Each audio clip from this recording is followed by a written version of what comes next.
24 heures après le décès du général président Mathieu Kérékou, tout le gouvernement dirigé par le chef de l'État se retrouve au domicile de la bibliothèque qui a brûlé. Démarche de solidarité nationale pour rendre hommage à l'illustre homme d'État qui sait s'adapter aux circonstances. Et la tristesse, l'émotion se lisent sur les visages des enfants, de la famille et des proches collaborateurs.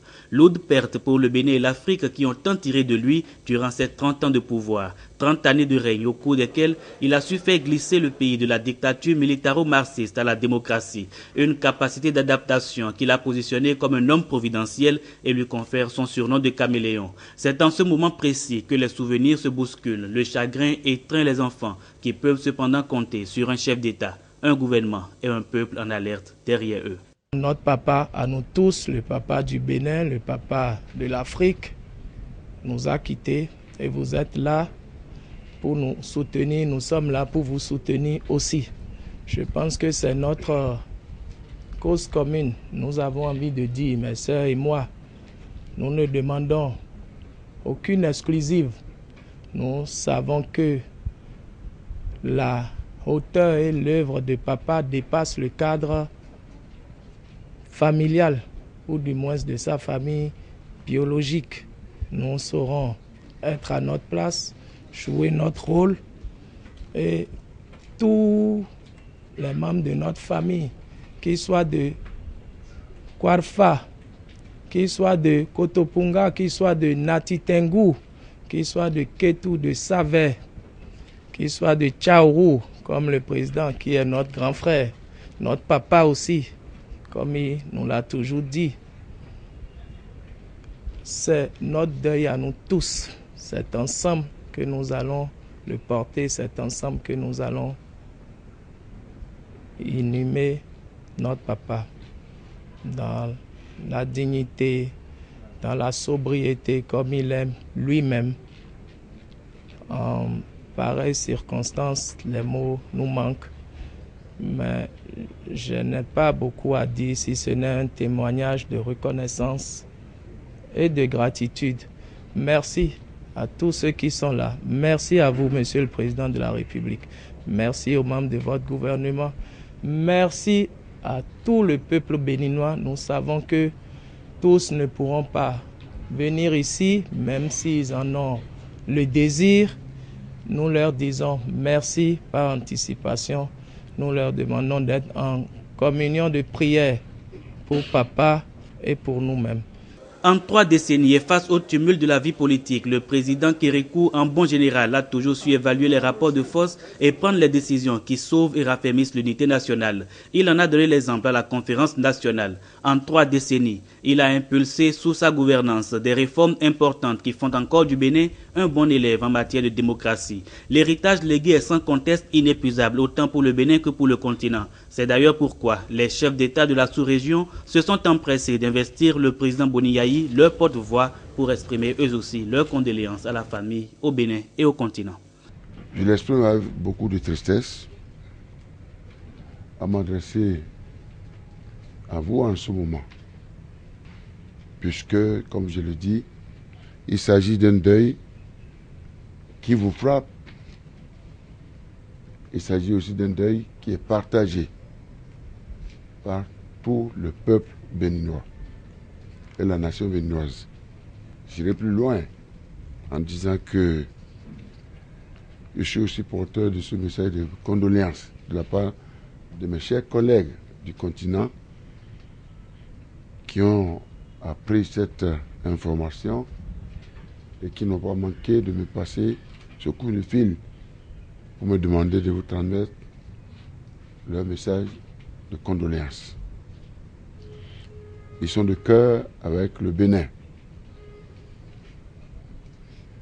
C'est donc en leur nom, entouré de mon gouvernement, que je vous présente les condoléances et la compassion de toute une nation,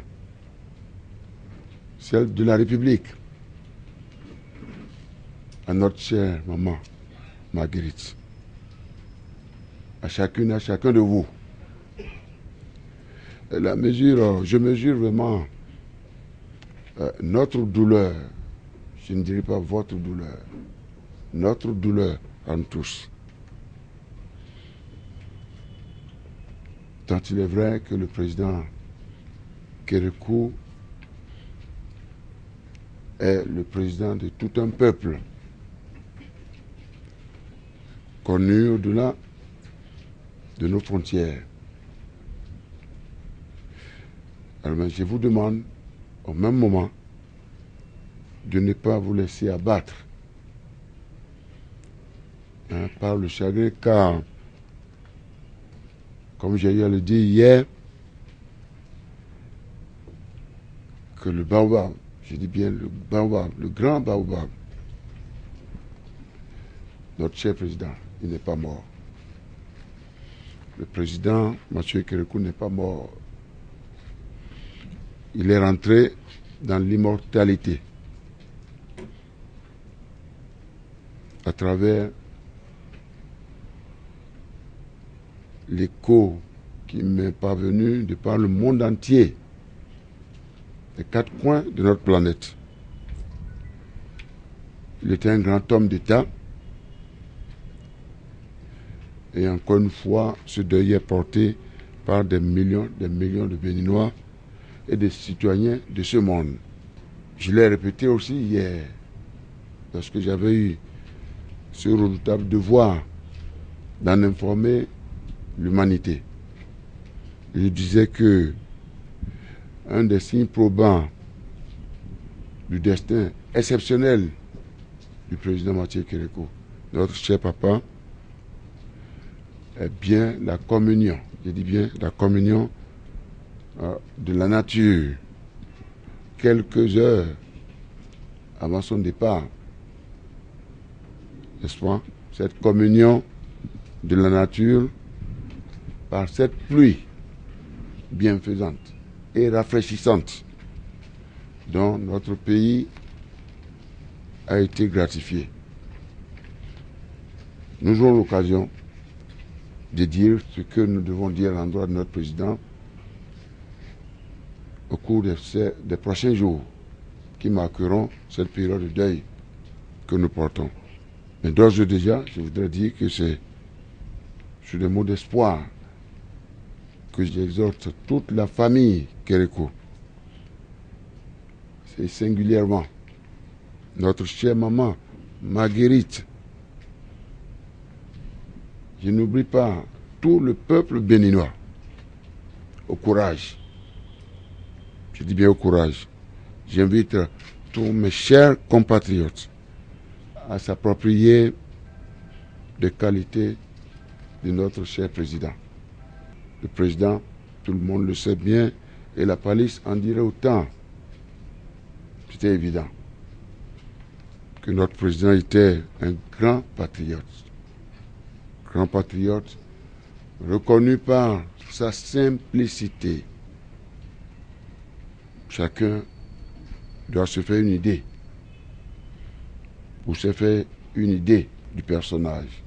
Et l'humilité totale, l'attachement, et c'est important en tant qu'homme d'État, à l'unité et à la concorde nationale. Mes chers frères, que Dieu Tout-Puissant vous garde unis. Que Dieu veille sur la famille Kérékou. Que Dieu veille sur le Bénin et notre sous-région. Que Dieu vous bénisse. Encore une fois, toutes mes condoléances au nom de la République. Exemple pour l'Afrique, le président Kérékou l'a été jusqu'au bout en se retirant totalement de la vie politique au terme de ses 2 mandats constitutionnels sous le renouveau démocratique. En refusant de s'éterniser au pouvoir, il grandit la démocratie béninoise. Et comme les grands esprits s'accordent, le président Boni Yayi entend bien suivre cet exemple et inscrire son nom en lettres d'or dans les pages de l'histoire du Bénin.